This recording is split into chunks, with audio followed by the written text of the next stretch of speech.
पहले भाग में अनामिका ने सासू माँ से बदला लिया था एक सीरियल ड्रामा खेल के और उसे बेवकूफ बनाया था। ये सब करने के लिए उसने सबको पैसे दिए और सासू माँ ने वो देख लिया।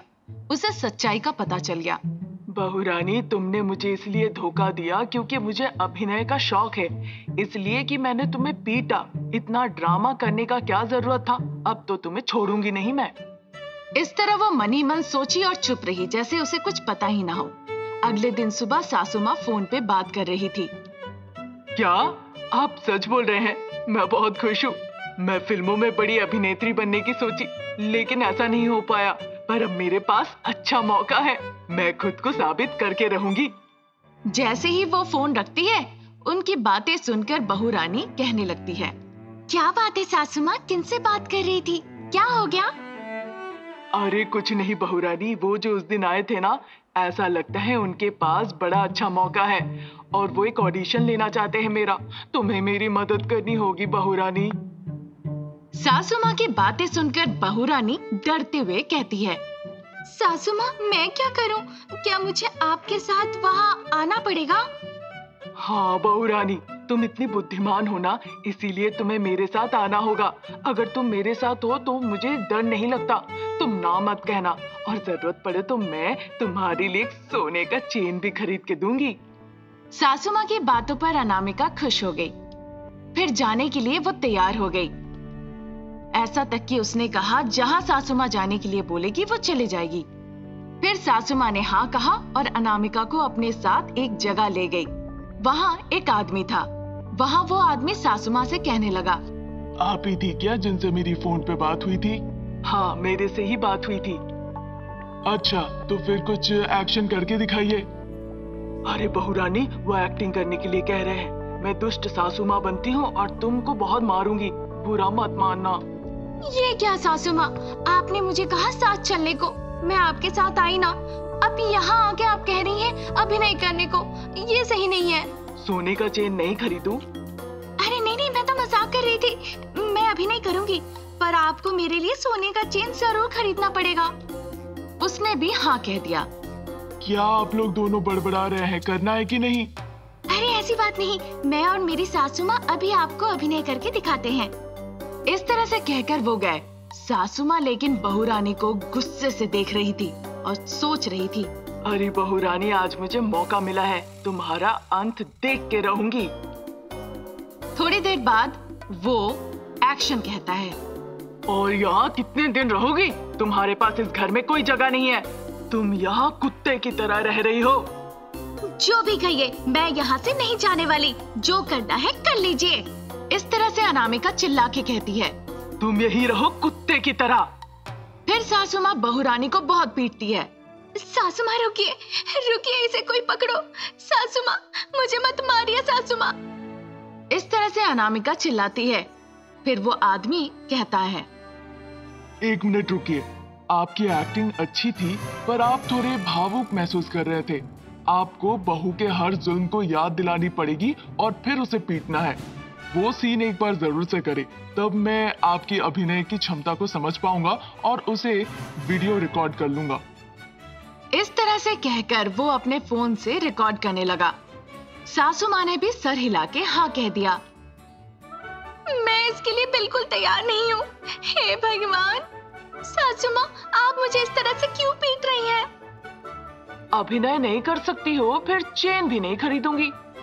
सोने के चेन की खातिर बहू रानी तैयार हो जाती है। फिर सासू माँ कहती है। इतने दिनों से तुम्हें बहुत अहंकार था कि तुम्हारे पास बहुत पैसे हैं, और मैं भी अपने बेटे के लिए ये सब सह रही थी। अगर वही नहीं है तो तुम्हारा यहाँ रहने का क्या फायदा? तुम भी चले जाओ। इतने दिन से जो तुमने मुझे सताया है, उसका बदला मैं लेके रहूंगी। मैं नहीं छोड़ने वाली। इस तरह सोचकर शांभवी उसको थप्पड़ पे थप्पड़ लगाने लगती है। अरे सासू माँ, अब छोड़ दीजिए सासू माँ, इस तरह मत मारिए। अनामिका सासू माँ से अनुरोध करने लगती है ताकि वो उन्हें ना पीटे। सासू माँ उसकी एक नहीं सुनती है और वो जितना मना करती है उतना ही उसे घूम घूम के पिटाई करती है। काफी समय बाद अनामिका को सब कुछ समझ में आता है और वो मन ही मन कहने लगती है। मुझे तो लग रहा है सासू माँ को सब पता चल गया मैंने क्या किया था, इसीलिए वो परिकल्पना करके मेरे साथ ऐसा कर रही है। अगर उन्हें सच पता चल ही गया है तो अच्छा होगा अगर मैं उनसे जाके माफी मांग लूं। अरे अनामिका, क्या सोच रही हो? डायरेक्टर साहब कह रहे हैं दूसरा सीन करना है आप, जहां मुझे तुम्हारे गले के ऊपर पैर रख के डायलॉग बोलना है। सासू माँ, मैं माफी मांग रही हूँ। मैं समझ गई हूँ कि पिछली बार जो मैंने अभिनय किया था लोगों को बुला के, उस बारे में आपको सब पता चल गया। आप मुझे माफ कर दीजिए। अनामिका ने जब इस तरह से माफी मांगी, सासू माँ ने उसे माफ कर दिया।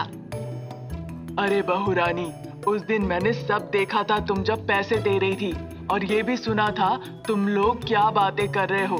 तभी मुझे लगा तुमसे बदला लेना है, इसीलिए तुम्हें यहाँ ले आई। हाँ सासू माँ, मैं सब समझ गई। आइंदा मैं आपको कभी भी बेवकूफ नहीं बनाने की कोशिश करूंगी। आप घर पे रहिए और आपको जो मन में आए वो कीजिए। मैं आपसे एक शब्द नहीं कहूंगी। तुम्हें लगा तुम मेरे साथ इस तरह से मजाक करूंगी और मैं तुम्हें छोड़ दूंगी। ऐसा कहकर उसने उस लड़के से कहा, ये लो पैसे, तुमने बहुत अच्छा अभिनय किया है। अगर जरूरत पड़े तो मैं तुम्हें फिर से फोन करूंगी। अब हमें ये सब चीज की जरूरत नहीं पड़ेगी। चलिए सासू माँ, चलते हैं। ये कहकर वो दोनों घर के तरफ निकल पड़े। घर पहुंच के अनामिका मनी मन सासू माँ को बहुत गाली दी। बाप रे बाप, ऐसा नाटक किया। मुझे तो लग रहा है अब उससे दूरियां बनाए रखना ही अच्छा होगा। इस तरह सोचकर अनामिका अपने काम पर लग गई। सासू माँ आमतौर पर मेकअप करके तैयार होती है और अपना काम करती है। फिर उसी तरह सास और बहू दोनों ने एक दूसरे से बदला लिया और फिर कभी एक दूसरे को परेशान नहीं किया और अच्छे से रहने लगी। ऐसे ही कुछ दिन बीत गए। जिस वीडियो में सास ने बहू को पीटा था, दुर्भाग्य से वो वीडियो नेट पर वायरल हो गया। उसे देखकर एक डायरेक्टर ने सासू माँ को फोन किया और कहा, हेलो, कौन बोल रहे हैं? मैं परमवीर नाम का एक डायरेक्टर बोल रहा हूँ। मैंने वो वीडियो देखा जिसमें आप और आपकी बहू ने अभिनय किया, वो काफी अच्छी है। मैं आप दोनों को एक नए प्रोजेक्ट में पेश करने के लिए योजना बना रहा हूँ। ए बदमाश आदमी, तुम्हें मेरी बहू ने मेरा नंबर दिया है ना? तुम दोनों का मुंह काला हो जाए, दांत टूट जाए, तुम दोनों का अंत देखूंगी मैं। हे अनामिका, आना जरा। इस तरह चिल्ला के सासू माँ बुलाती है। क्या हुआ सासू माँ, आप मुझे क्यों बुला रही हैं? अरे बहू रानी, एक बार में तुम सबक नहीं सीखी? फिर से मेरा नंबर दिया है बात करने के लिए। सासू माँ, मैंने आपका नंबर किसी को नहीं दिया बात करने के लिए। कसम से मैं कह रही हूँ, मैंने किसी को नहीं कहा। सच कह रही हो? फिर तो परमवीर जी ने सच में फोन किया था। माफ कर दीजिएगा मुझे, मैंने आपसे बहुत बुरी तरह से बात की। कोई बात नहीं, मैं समझ सकता हूँ। आप सास बहू को किसी ऑडिशन की जरूरत नहीं है। आप दोनों को मैं पता भेजता हूँ, कल वहाँ पे समय पे पहुँच जाइएगा। वहाँ पहले पूजा होगी, उसके बाद हम शूटिंग शुरू करेंगे। ठीक है, हम जरूर आएंगे। ये कहकर शांभवी ने फोन काट दिया। फिर वो अनामिका से कहने लगी, अरे अनामिका, हम दोनों ने एक दूसरे से बदला लिया, लेकिन वो वीडियो लोगों को बहुत पसंद आया। जिस आदमी को हम नकली डायरेक्टर बनाए थे, वो उस वीडियो को YouTube पर अपलोड कर दिया और लगता है इसी वजह से हमें ऑफर मिला। कई सालों से मेरी इच्छा पूरी होने जा रही है अनामिका। इस तरह शांभवी कहती है। फिर वो अनामिका को सब कुछ खुल के बताती है। अगले दिन दोनों उस जगह जाते हैं जहां डायरेक्टर ने उन्हें इनवाइट किया था। फिर वहां डायरेक्टर सास बहू दोनों के साथ सीरियल की शूटिंग कर देते हैं और दुर्भाग्य से उन दोनों ने एक दूसरे के साथ जो किया, उस वजह से वो स्टार बन गए। एक गांव में निर्मला और अनामिका सासू माँ और बहू रानी रहते थे। वो दोनों माँ बेटी की तरह रहते थे। क्योंकि वो बहुत गरीब थे, इसीलिए निर्मला के पति और अनामिका के पति दोनों ही बाहर रहते थे काम के सिलसिले में। यहाँ अनामिका निर्मला रहकर खेती बाड़ी का काम संभालते थे। अनामिका की एक बेटी थी, उसका नाम था रमा। तीनों खुशी खुशी अपनी जिंदगी बिता रहे थे। एक दिन निर्मला कहती है, बेटा रमा, जल्दी तैयार हो जाओ, आज मैं तुम्हें स्कूल छोड़ाऊंगी। इस तरह निर्मला ने कहा। ये सुनकर रमा कहने लगी, रोज माँ जाती है स्कूल छोड़ने के लिए, आज आप क्यों पूछ रही हो दादी माँ? रमा आश्चर्य होकर अपनी दादी से पूछती है। फिर अनामिका कहती है, आज से दादी ही तुम्हें स्कूल छोड़ा करेगी, मुझे और भी बहुत काम है, इसीलिए आज से तुम दादी के साथ स्कूल जाया करो। इस तरह से अनामिका ने कहा। रमा ने भी उसकी बातों पर मंजूरी भर दी। फिर रमा और निर्मला दोनों स्कूल के लिए निकल गए। दादी, मेरे पैरों में बहुत दर्द हो रहे हैं क्योंकि मैं रोज रोज स्कूल चल के जाती हूँ। ऐसी बात है, फिर मैं तुम्हें कंधे पे उठा लेती हूँ, ठीक है? ये कहकर निर्मला ने रमा को अपने कंधे पे उठा लिया और उसके स्कूल बैग को अपने हाथों में उठा लिया। अरे वाह, इस तरह से स्कूल जाने में बड़ा मजा आ रहा है। माँ मुझे कभी इस तरह से नहीं उठाती। अगर मुझे पता होता आप मुझे इस तरह से ले जाएंगी, फिर मैं रोज आप इसे कहती स्कूल छोड़ने के लिए दादी माँ। इस तरह वो दोनों बातें करते करते खुशी खुशी स्कूल पहुँच गए। ठीक है रमा, यहाँ पर तुम शाम तक रहना, मैं आकर ले जाऊंगी। इस तरह निर्मला रमा को स्कूल छोड़ के घर लौट आई। फिर अनामिका कहने लगी, सासू माँ घर का सारा काम खत्म हो गया है, चलिए अब चलते हैं। इस तरह अनामिका ने कहा। उसकी बातों पर निर्मला भी तैयार हो गई। फिर वो दोनों खेत के लिए निकल पड़े। वहाँ जाकर जितने घास फूस थे पहले उसे हटाकर साफ किया। फिर अनामिका कहती है, सासू माँ, हर बार हमें कुछ ना कुछ नुकसान होता है किसी ना किसी वजह से।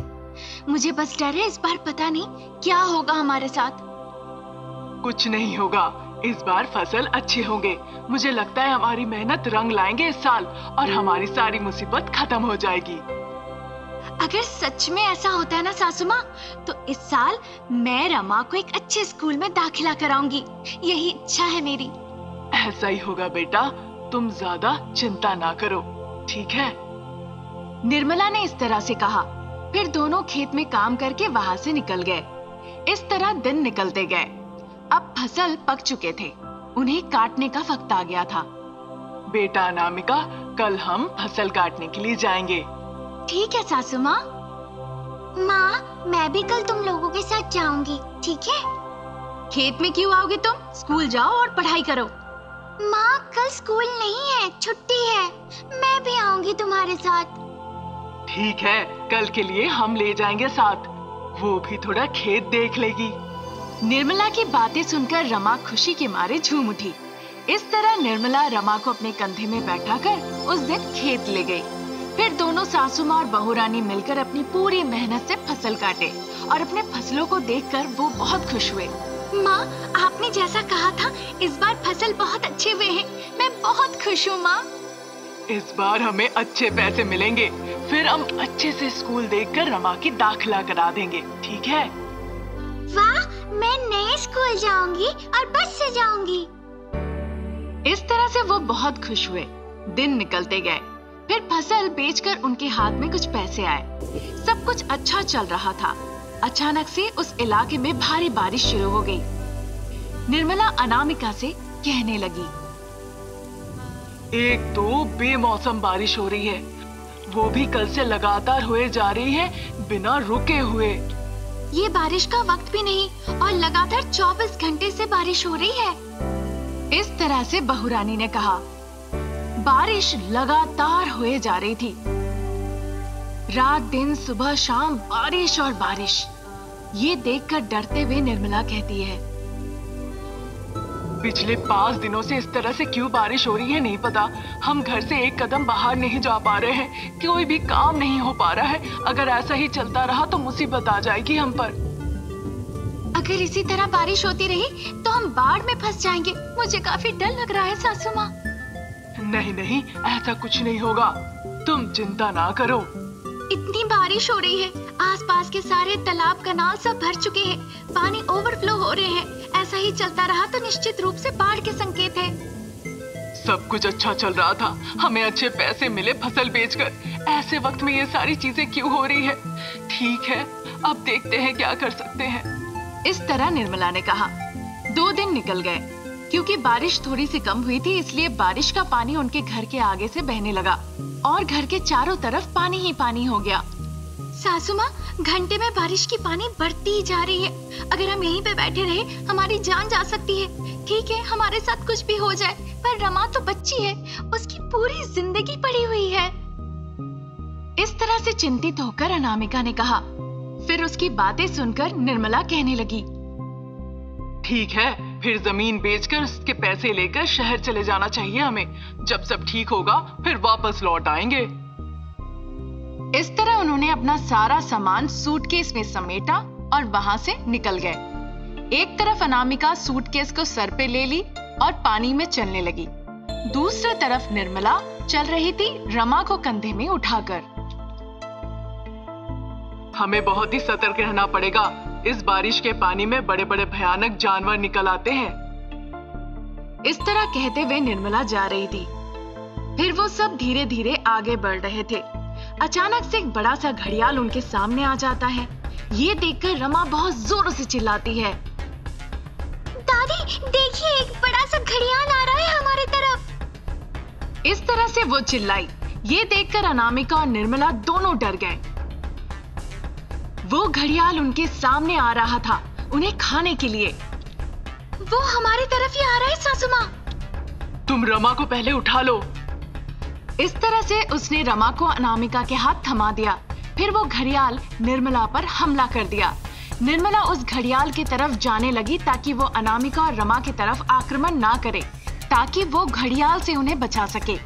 वो उससे लड़ रही थी और घड़ियाल आक्रमण कर रहा था। ये देखकर अनामिका और रमा दोनों ही काफी डर गए। आखिर में वो घड़ियाल निर्मला को निगलने ही वाला था। निर्मला को याद आया कि उसके बक्से में एक चाकू है। अनामिका, उस बक्से में चाकू है, मुझे जल्दी से फेंको।